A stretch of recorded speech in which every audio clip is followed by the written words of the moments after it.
I'm a young adult author, and I am also a book coach for both fiction and nonfiction. And welcome to this week's episode of Inspired Writing. You're in the right place, whether you're just getting started out on your writing journey or you've already published books already. Today, we're going to talk about whether or not social media for writers is a waste of time. For me, I've been involved in social media since before it was called that. About 20 years ago, I worked for a software company that was doing some really cool stuff on the bleeding edge of customer relationship management. So before LinkedIn, how do you get connections and all those people in one place? So I've been involved in social media since the beginning. I had one of those Palm Pilots. Actually, I had three because I think I dropped them and they turned to sand. When you drop them, you lose everything. So I've been involved since the very beginning, and I really see the value in social media, but it's a question that I get asked a lot. And it's something when I ask people, what's the best writing advice you have? They always say, stay off social media. So I want to talk today a little bit about the do's and don'ts and where you might be able to find value in social media in today's writing life. So I'm going to start out with some of the don'ts, right? Because many of us have different profiles on different platforms, and I'm going to talk about that at the end where you might find some value for writing. But first of all, absolutely don't spend all of your time on social media. As writers, the only way that the work is going to get done is if you finish it, right? And so we've all been there where you just keep clicking, you're on Facebook and you keep clicking on ads, or you keep watching TikTok or whatever it is that is your pleasure. We can lose hours and hours and hours on social media. And they're really good at figuring out the algorithms to keep serving us content that interests us, right? YouTube does it, Facebook does it, they all do it. So my best advice for you is to be really intentional about when and how you're using social media as a writer. So block out periods of time. I tend to do it when I first get up in the morning because I have an audience all over the world and friends and connections all over the world, and so lots of stuff comes in overnight. And when I'm kind of groggy in the morning, I take a look and I see what people have responded to. I try to get my posts out to see if I can gather feedback and have that discussion and engage with community. And then I check back a couple of points during the day, but I know that I'm gonna do that, right? Like I plan out, that's my break because I really enjoy it. So for me, I'm actually an extrovert as a writer, which is very uncommon. I know, and not everybody is, but for me, it's almost like in this online community that I have, you guys are my coworkers, right?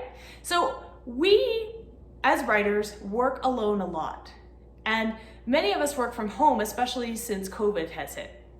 So for me, there's days when I don't leave the house, and I'm okay because I've had all these conversations with tons of interesting people. And so I really enjoy that, but we need to be really intentional about the time that we're spending and block that time. And then when I'm writing during the day or when I'm working on client work with my book coaching or editing clients, I put aside my phone, I try to keep all my pop-ups from coming up, and then I visit back later in the day to see what everybody's up to. So the second don't for social media is please, please, please don't air your grievances on social media, right? So we've all been there. We've got friends that we're connected to that do nothing but complain all day long, and that's fine on your personal profiles. But if you're a writer and you want to show up there as a writer and you want to be intentional about how that's going to support your writing life, do that somewhere else. I can't tell you the number of times that I've had connections that do nothing but post negative, negative, negative, negative, negative, and I'm not drawn to participate in those conversations, right? We've all been there. So try to keep your space, your accounts as a positive place. Think about if a writer stumbles upon your book, eventually, if you don't have one out, or now if you do, and they look you up and all they see is this kind of like, right? They're not going to be inclined to come and join your community. They're not going to be inclined to read your books. So unless you write about political satire, maybe keep your political views at least positive, if not eliminated completely from your profile. That's my best suggestion to you.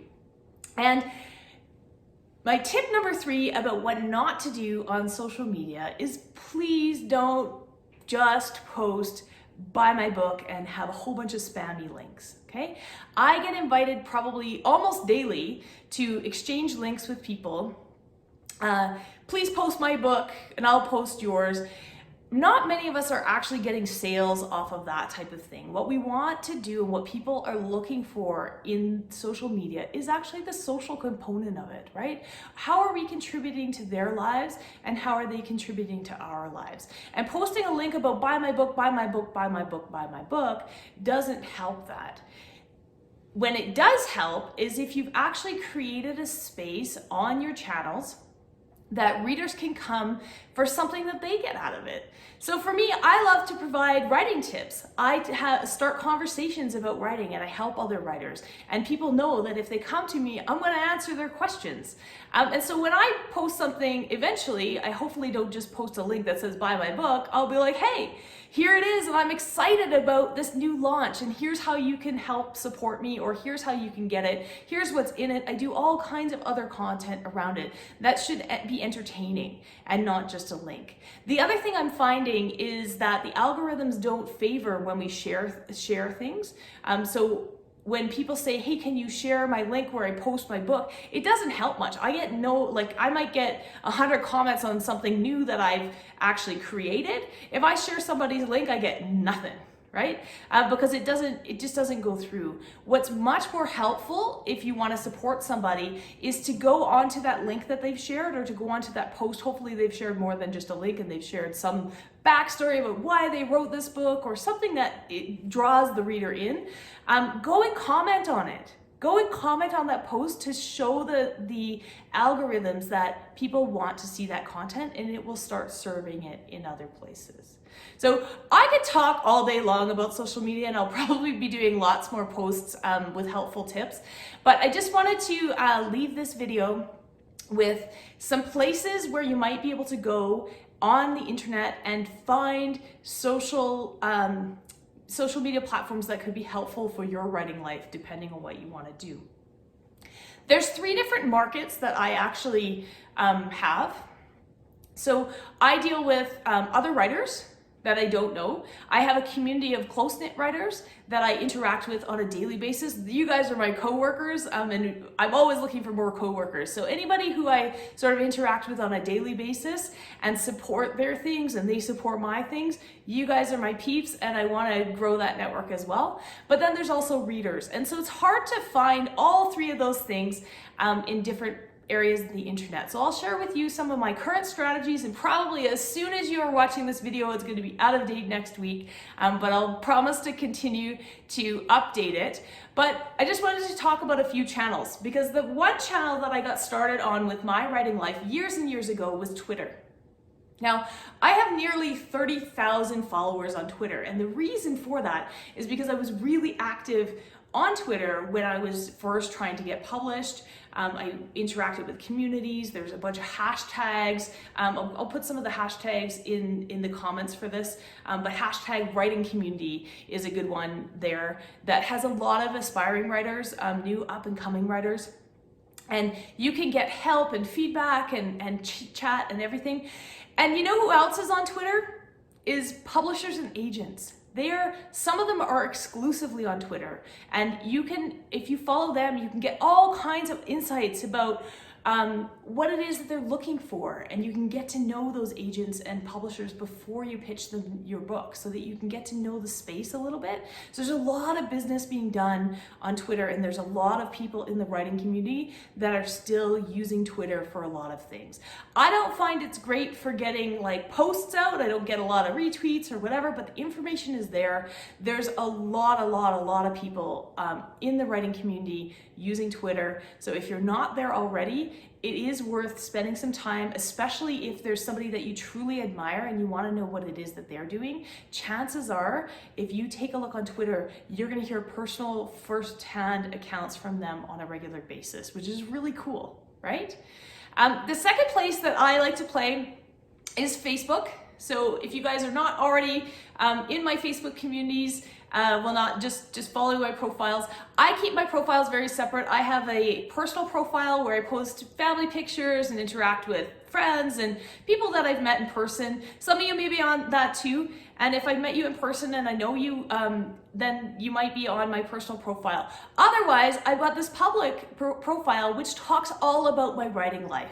So I might share some things from my family life as well occasionally, but it's all about writing and all about writing life. And I love it there because there's tons of discussions happening about writing, about events coming up, and it's a place where I can support other writers and other writers can support me. So I've built a really cool community there and I really appreciate it. There's also tons of groups on Facebook that you can join and join in on the conversation. So take a look when you go into your Facebook profile. If you're just getting started out, go into groups and just type in writing and see. And then you can kind of go into some of those groups without even joining them and just see what kinds of conversations are happening. There is a ton of information being shared there that can be helpful to you. And also you can meet other critique partners there. You can meet other writers that are going through the same thing. You can ask questions and you might even find readers. And the third place that I like to play on the internet space right now that I spend my time is Instagram. And Instagram I got started a few years ago because my series is read mostly by teens. So the Fountain series is a young adult series. I do have adult readers as well, but it's read mostly by teens, and teens are on Instagram. They are not on Facebook and they are definitely not on Twitter. I know I've got a couple of teens in my household and they do not use those platforms at all. So even if you're targeting adults, Instagram is becoming more and more popular. So there's a few things out there for readers, like especially for reviewers and for influencers. They are all on Instagram. So if you want people to read your book and review it or help you promote your book, you can meet those people on Instagram and have some conversations with them. There's a really cool thing called Bookstagram, which when I have a new release I participate in, where you take really awesome photos of your book. So this doesn't mean just taking like a thumbnail or something of your book cover and saying, buy my book. No, that post is not going to get you anywhere. Take your book, a hard copy of your book, and go somewhere that means something. I like to do lots of outdoor ones. I do them with flowers, I do them with cool scenes, I take them when I travel. And you take some photos of your book and just be like, hey. And there's lots of people who really enjoy that. Instagram is about the aesthetic. Instagram is photos mainly. You can't even, and it's all phone driven, you cannot even make a post on Instagram on your computer. And it took me a while to figure that out, and I've talked to other people too. They don't even support it, so you can't even go in and do it. So you take a photo and then you share that, and it's sort of snippets of life. They also have some really cool features. If you guys have been on my Instagram lately, you'll notice I've been experimenting with their brand new Reels, which are really short videos, which have been a lot of fun too. So there's lots of different ways to get noticed on Instagram, but you might want to go and try to find readers there, because there are people from all walks of life. And again, it's hashtag driven. So there's no groups like there is in Facebook, but if you could find the hashtags, for example, hashtag Bookstagram, if you're gonna be posting things like that. There's other ones that are much more detailed. Hashtag Bookstagram is kind of, everybody uses it, so it doesn't necessarily hit the algorithms in a good way, but take a look at what other people are doing and emulate that. And those hashtags change all the time, so you have to be a little bit on top of it, but you can find readers there for sure. The other thing I'm noticing on Instagram is that writers are getting more vocal on Instagram, and there's starting to be more and more writing community style posts on Instagram, and I'm meeting a lot more writers, and so that's been a lot of fun to help be part of that growth. So I hope there are definitely other channels, and if you want to comment below and let me know what you're using, maybe other people would like to know what you're using to find readers, to find other writers, and to understand what's happening in the publishing industry. But whatever you choose to do on social media, I want you to show up in an authentic way, okay? Make sure that you'd be really proud of whatever it is that people find when they Google you, or if they're interested in your books and they want to see what you're about. Make sure that what they find matches what it is that you want to put out there into the world. And if you are just starting out, Or if you're not already following me, I invite you to drop me a line anywhere on any of those channels. Make sure that you're blocking out your days so that this doesn't take over your writing life. Still get your writing life done. Still get your writing done. Maybe block like I do. I do about half an hour or an hour in the morning. I plan out what I'm going to do for the day, and it just depends. And then I go from there. And then I just check in when I have a break, maybe if I'm making lunch and I'm kind of got my phone and I'm checking in to see, and then I say, oh, I heard from so-and-so, or so-and-so had a question, and then I try to answer that or I postpone it and do it later if I don't have time. So don't let it take over your life, but do dip a toe out there and see what you can get going for your writing life, because social media is an amazing, amazing way to connect with writers, to connect with readers, and to connect with what's happening in the publishing industry. And if you're not there already, I highly recommend that you get out there and learn. I love to see all of you out there interacting on social media. Drop me a line and let me know how it's going, and we'll be in this together. Until next time, happy writing.